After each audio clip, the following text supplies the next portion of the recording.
tardes. Hola, Para ¿qué todos tal? los manchurianos estamos con Tony Celaya. Sí, señor. Tony, Gusto. un placer. Roberto. ¿Qué tal? Pali no pudo venir, que es el otro amigo con el que firmamos, hacemos entrevistas. Estuvimos hace poco en la presentación del evento de Owen Cripa. Bueno, nos falta Bam Bam. Nos faltabas vos.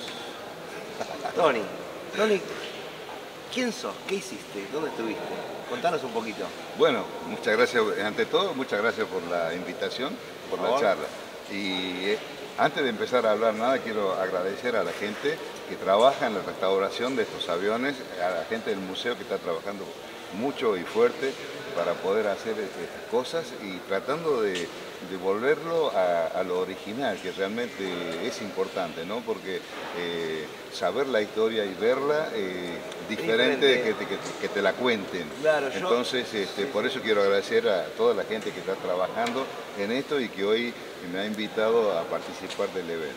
Yo me quedé admirado porque si bien conocí el trabajo de los chicos de restauración, que cuando hablé con Bam Bam hace un par de semanas me dice, vos tenés que ir primero a donde nace todo el museo, o sea, gran parte del museo.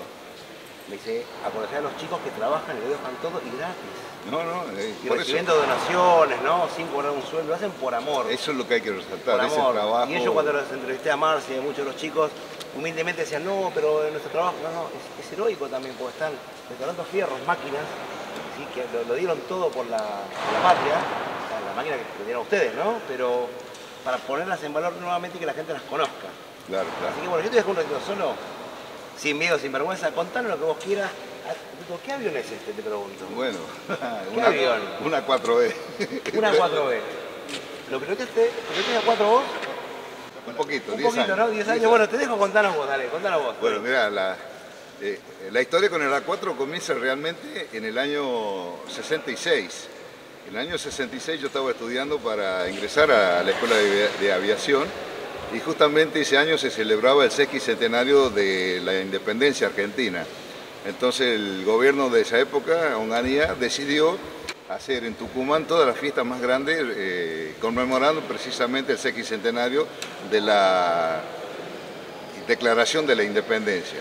La Fuerza Aérea en ese momento adhirió a las celebraciones y la Semana Aeronáutica de ese año se hizo en San Miguel de Tucumán.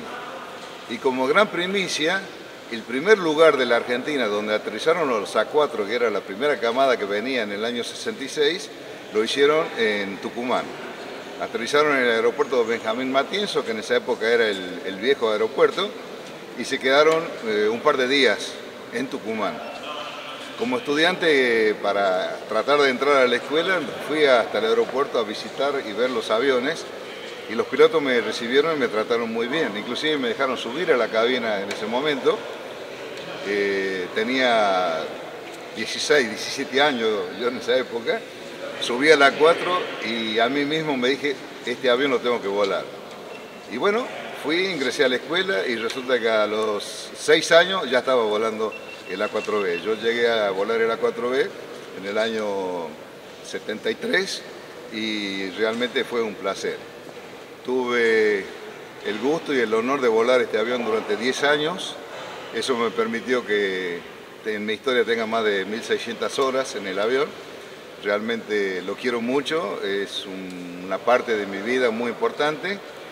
Y en la guerra ya era un viejo capitán, era jefe de escuadrilla, también era el oficial de operaciones del segundo escuadrón y me tocó participar precisamente como jefe de escuadrilla. Los integrantes de la escuadrilla en esa época, el número 2 era el Turco Raraz, el 3 era el Tito Gavassi y el 4 era el piano Dele Piane.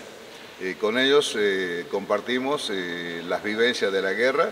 Nuestro despliegue inicial fue Río Gallegos y después del 8 de junio nos fuimos a San Julián, donde se juntaron los A4B con los A4C para hacer una operación un poco más coordinada y conjunta. Y los recuerdos que tengo del A4 y de la vida en Reino son los mejores.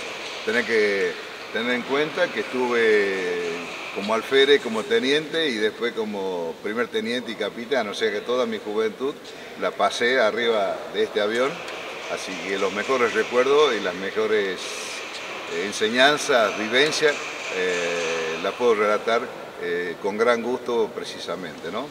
Así que un avión fuerte, un avión que había sido ya probado en combate porque su historia comenzó en la guerra de Vietnam, siendo las primeras misiones, y después en la guerra árabe-israelí participó en la guerra de los 6 días y en Yom Kippur, o sea que llega a Malvinas ya con unas cuantas cicatrices, pero ya aprobado en combate, ¿no? Inclusive ya para la guerra de Malvinas era el más viejito de todos y demostró que valía la pena que estuviera.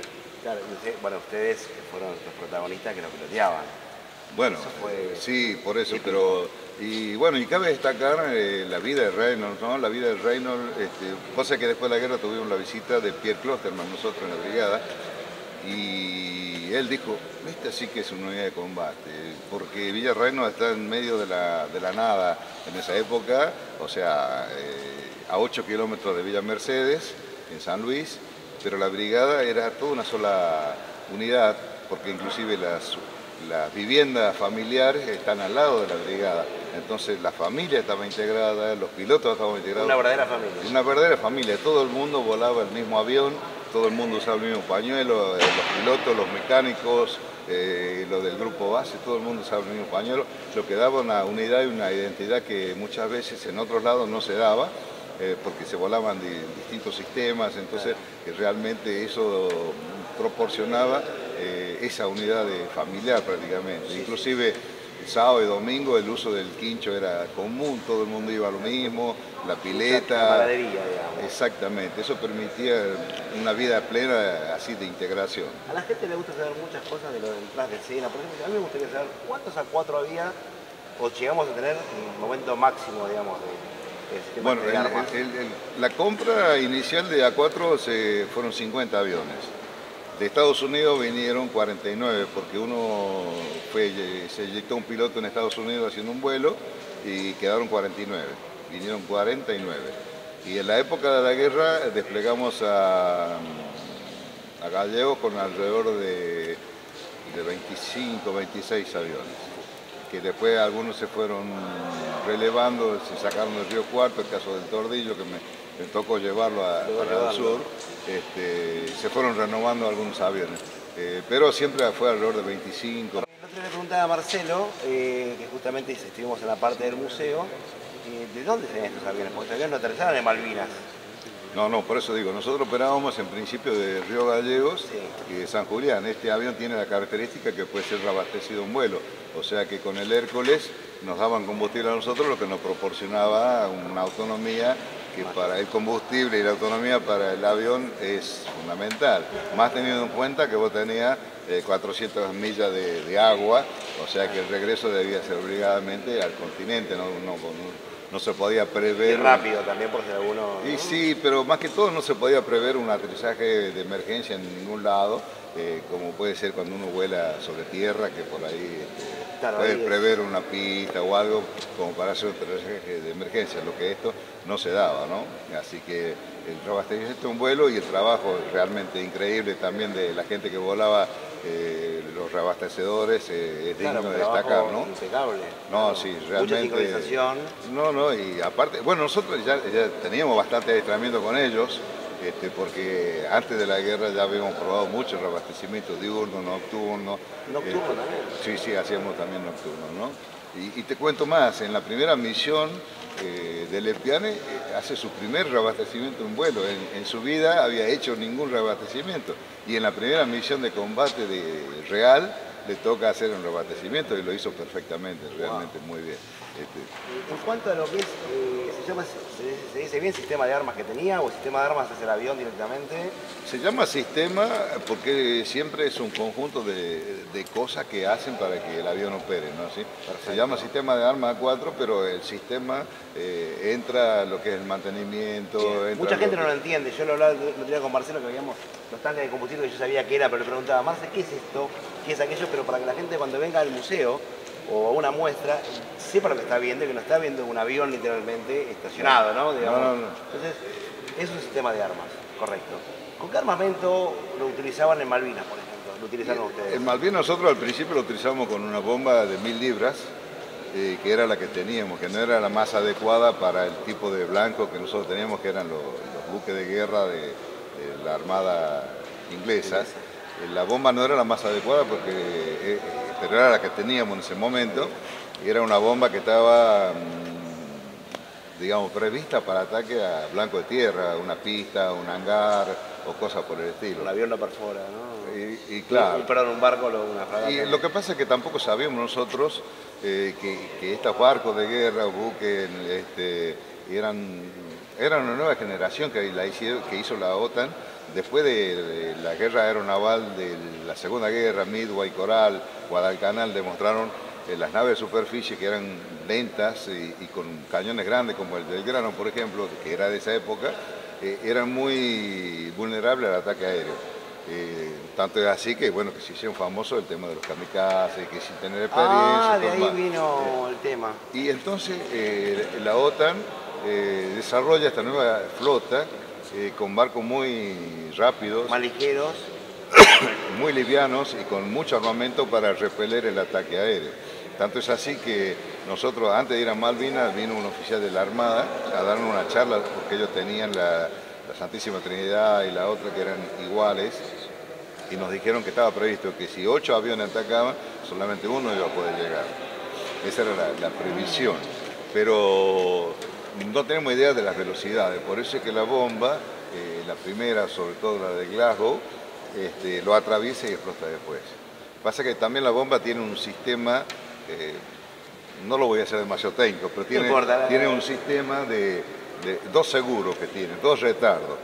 Uno es que se llama de armado, para que si la bomba yo la tiro y por alguna causa me pega a mí mismo, al avión, no explote. Entonces demora un ratito, demora un poquito en estar en condiciones de explotar. Claro. Y la otra es cuando pega en el blanco, tiene que dar tiempo a que el piloto con el avión salga del radio de acción de la bomba. Entonces... perdón, es la vida real. Uno está acostumbrado a ver las películas de aviones, Top Gun, ¿viste? Y es todo, ¿viste? Acá esto es la vida real. No, claro, no es tan simple, ¿no? No es tan sencillo. Esos 2 seguros hicieron que, por ejemplo, pasara lo que pasó con la bomba. Hasta que se consiguieron una nueva generación de bombas que vinieron, las bombas frenadas. Las bombas frenadas, al tener un paracaídas o al tener la cola que se abre, la bomba se frena, reduce la velocidad, ¿no? Permite que yo me vaya, y sí, entonces se le puede poner una espoleta instantánea, que apenas toque el blanco explote. Que son las que y ya, al ser más pequeñas, en lugar de una sola, como llevábamos nosotros al principio, podíamos llevar 3. Entonces, si bien las 3 sumaban 750 kilos, era mejor llevar 3 que una que una sola. Porque podía pasar, claro. O sea que justo el armamento, que lo hablamos el otro día, con los chicos de acá, hay mucha gente, yo le digo criticólogos, que están atrás de la computadora, ¿no? O del celular criticando. Tanto del hambre, de los chicos de la guerra, del armamento obsoleto que teníamos. ¿Vos qué opinás? ¿Qué opinión tenés? La idea de este canal, de estos videos, esta serie de videos que estamos haciendo, entrevistas a ustedes y a la gente que trabaja también con estas máquinas, es malvinizar al 100% y contar la verdad. Lo que no se cuenta realmente. Sí, así que... Vos dijiste recién el tema de los chicos de la guerra. Sí. Fue uno de los grandes clichés con que se trató de tapar la guerra, ¿no? Cliché, claro. Y fíjate vos que en la batalla de Monte London, que fue una de las más fuertes que hizo el ejército argentino en las islas, fue muy duro. Y en el Monte London hay un monumento que los ingleses hicieron a los muertos ingleses, y ahí mismo hay 7 ingleses muertos menores de 20 años. Solamente en esa batalla. Y ellos han hecho un monumento, que yo lo muestro en una placa, donde no le dice chicos de la guerra, le dice señores de la guerra. Le pusieron 7, solamente en ese combate, menores de 20 años, que también tenían ellos. O sea que el tema de la edad, es común que el combatiente sea joven, muy joven. Es más, la palabra infante viene precisamente de allá. Exactamente, claro, es verdad, uno va hablando todo. Entonces, sacando mitos, los chicos de la guerra, que bueno, hambre se pasó por la guerra. Nunca tuve una guerra, pero me imagino que no se debe comer muy bien, no hay asado todos los días. Bueno, lo que pasa es que igual, al operar un avión, uno necesariamente necesita una pista. La pista necesariamente al lado tiene un hangar, entonces el piloto en realidad tiene una serie de comodidad de que las otras Fuerzas Armadas no la tienen. Entonces están en otros frentes. Uno está en otro frente, está en otra cosa, ¿no? Pero por eso se utilizó tanto, incluso lo que la presentación de Owen, todos le preguntábamos, ¿no? ¿Qué pasó con el avión, el Anemaki, que se vendió? Y bueno, que la base no tenía para sostenerse, ¿no? Y tuvieron que empezar a vender cosas. O sea, es como que después, sin hablar política, de lo que es político, pero nos metemos un poco en política sin querer, después del 82 se tapó todo lo que es militar, ¿no? Bueno, la desmalvinización comenzó precisamente con el mismo gobierno militar. O sea que no achaquemos toda la desmalvinización. Por eso. Empezó con el propio gobierno militar, cuando los que venían como prisioneros fueron desembarcados en absoluto silencio y todo lo demás, ¿no? Realmente eso es increíble, ¿no? Pero ya empezó ahí la desmovilización y después continuó. Después se hizo mucho más fuerte, por supuesto, se hizo mucho más fuerte. Y eso repercutió mucho, sobre todo en la gente que, no en el caso nuestro que éramos profesionales, diríamos así, sino sobre todo los que fueron soldados, en ellos afectó muchísimo el tema de la desmalvinización, ¿no? Claro, y de todas las Fuerzas Armadas que se fueron tapando todas, ¿no? Justo con eso se tapó la causa de Malvinas. Se tapó todo completamente. Y lo que pasa es que se asoció dos cosas. Se asoció el fracaso del gobierno de la Junta en la parte de la conducción del país y la derrota de Malvinas. Entonces se juntaron las dos cosas y por eso que fue tan fuerte la desmalvinización al principio. Pensar que otros países, por ejemplo Estados Unidos, en Vietnam hicieron guerra, son todos próceres los que estuvieron en Vietnam. Bueno, y acá tenemos creo que una sola película. Y ayer en la palabra que yo dije en el Congreso, dije dos párrafos. Uno es que si ese era un recurso del gobierno militar para permanecer, nosotros no lo asumimos así. Nosotros fuimos a defender una porción de la tierra nuestra, que eran las islas. Esa es fundamental, ¿no? Y después que se dejó sin la ayuda a todos los que vinieron. Nosotros, los profesionales, continuamos con nuestra vida profesional, normal, digamos así. Pero el que no tuvo ese apoyo de volver a algo natural, realmente lo sintió al tema de la guerra, ¿no? Claro, mira, te quiero robar más tiempo, pero con dos preguntitas. Que se le hicimos el otro día a Casanseu, a Nicolás Casanseu, en Sunchales, y a varios también que hemos encontrado, ¿no? ¿Cuándo volviste? Esa por ahí la podés dejar para el final. ¿Qué pasó? El vacío, venís de una guerra, ¿cómo te encontrás de vuelta como con una vida normal, venís de combatir, con una adrenalina muy arriba, y es como que vuelve todo a estar en un estado, entre comillas, ¿no? Más natural. Sí. Y esto te dejo solito a vos para que la gente te disfrute, porque yo no soy muy lindo, aparte me peleé, ¿viste? Y bueno, no soy muy bonito. ¿Y alguna anécdota que vos tengas con este avión o con el A4? Algo que te haya marcado mucho, anécdota, un momento épico que vos digas esto para contarlo y que tal vez la gente no lo sepa. Puede ser mínimo y la gente le va a interesar mucho, ¿sí? Algún momento glorioso o interno tuyo, que vos sentiste algo. Bueno, no. Te dejo a vos. Lo que vos quieras. Es una pregunta bastante difícil, pero te voy a contar algo, un momento. Una emergencia grave que tuve. Bueno, es un momento que... muchas veces me preguntan, lo más grave que tuve fue un choque en vuelo con A4, y precisamente el que me chocó fue Gavassi, Tito Gavassi. Fue un par de años antes de la guerra, algo así. Nosotros, yo estaba integrando una escuadrilla de 4, yo era el número 3, y Gavassi estaba haciendo una entrada por radar, estaba en otra. Y en determinado momento, el número 4 mío me llama, 3 y el 4. Estábamos en viraje, en esta posición así. O sea que uno le va mirando la panza al otro. Y yo digo, ¿para qué me llama en este momento? Si tiene alguna emergencia, algo me la tendría que decir. Como era suficientemente canchero, me doy vuelta para mirarlo. Y cuando me doy vuelta para mirarlo, ahí venían 2 A4. No. 2 A4. Entonces, le pego el palancazo yo para abajo. Y en el momento que pego el palancazo, siento el golpe. Y el avión que empieza a dar vueltas. Con unos toneles. Y estábamos en la altura del circuito, estábamos a 1500 pies, no estábamos demasiado altos. Y el 4 que gritaba, lo chocaron al 3, lo chocaron al 3. Claro, él vio el golpe. Claro, ¿vio el golpe? ¿Qué pasó? parte te impactó? ¿Qué pasó? como yo iba así y yo pegué el palancazo, la rueda de la 4 de Gavassi me pega en el ala, en la punta del plano aquel. Ah, y ahí empezó a girar el avión. Sí, me arrancó la mitad del alerón, toda la puntera del ala, se trabó el slap, que es la parte de adelante, y los pedazos habían pegado en la cola también, había un par de agujeros. ¿Chocaste en el aire? Sí, ¿Te chocaron? Y el jefe de cuadrilla cuando escucha eso, lo chocaron en tres, me dice, yéquese. Y yo a todo esto estaba dando Estaba haciendo toneles involuntarios. Y en ese momento lo paré, digamos, al giro, y el avión volaba. Entonces le digo, no, le digo, estoy volando, digo, no me voy a dedicar porque estoy volando. Bueno, vaya al aterrizaje. No, digo, venga a verme por lo menos.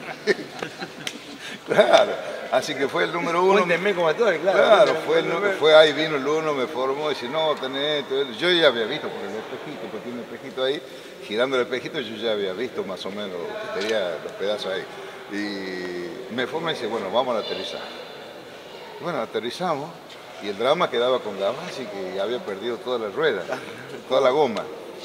Yo aterrizo, voy a la plataforma, y estaba el otro orbitando. Y el mecánico me dice, ¿vio lo que le pasó? Está sin la rueda, qué sé yo. Sí, le digo, fíjate cómo está. Él no sabía que era yo el otro, ¿no? Cuando fue y vio el avión, se agarraba la cabeza. Y el problema con Gavassi era que, ¿qué hacía? Aterrizaba, se eyectaba.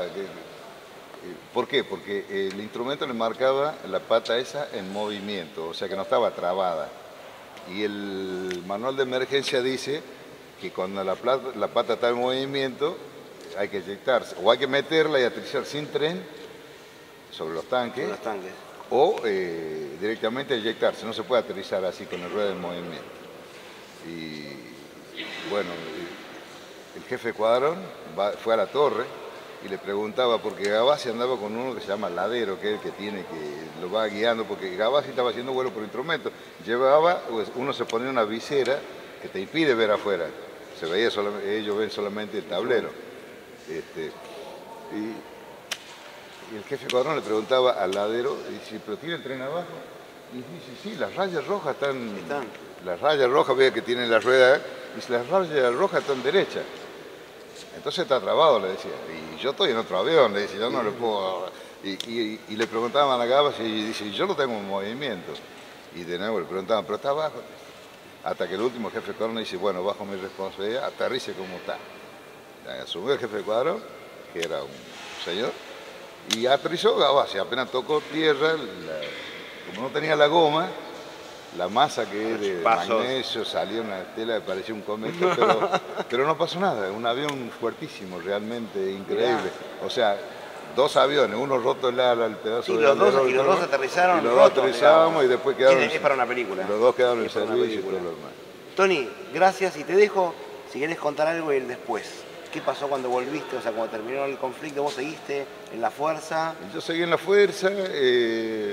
Vimos que sobre todo la gente común, por lo menos a la gente de Fuerza Aérea lo tenía un aprecio distinto tal vez, porque bueno, todo lo que fue la táctica de la Fuerza Aérea fue resaltado por tipo como Klosterman, por ejemplo, y en el mundo se estudió porque resulta que, como dijimos al principio, de 8 iba a entrar solo 1 y le demostramos que era al revés. Cambiamos la táctica nosotros y le demostramos que se podían entrar. Podía, claro. ¿Ah?